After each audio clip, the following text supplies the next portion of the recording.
लोणावळ्यातील जुन्या कॉलनीच्या शेवटी घनदाट झाडांच्या आड एक विला आहे.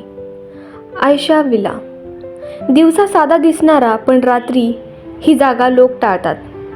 ही गोष्ट आहे 2019 मधली.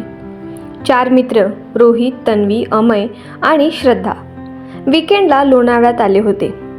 ऑनलाईनवर त्यांना एक स्वस्त विला सापडला, आयशा विला. जागा सुंदर दिसत होती. त्यांनी लगेच बुकिंग केलं. संध्याकाळी ते विलात पोचले.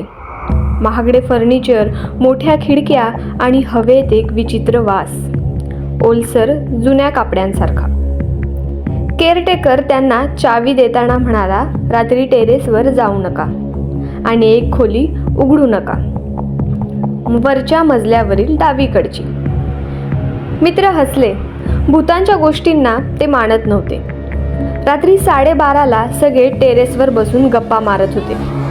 अचानक खालच्या मजल्यावरून एक दार आपोआप ठक असा आवाज करून बंद झालं. त्यांनी खाली जाऊन पाहिलं. दार तेच होतं, डावीकडची बंद ठेवायची खोली. रोहितला उत्सुकता आली. त्याने दार उघडलं.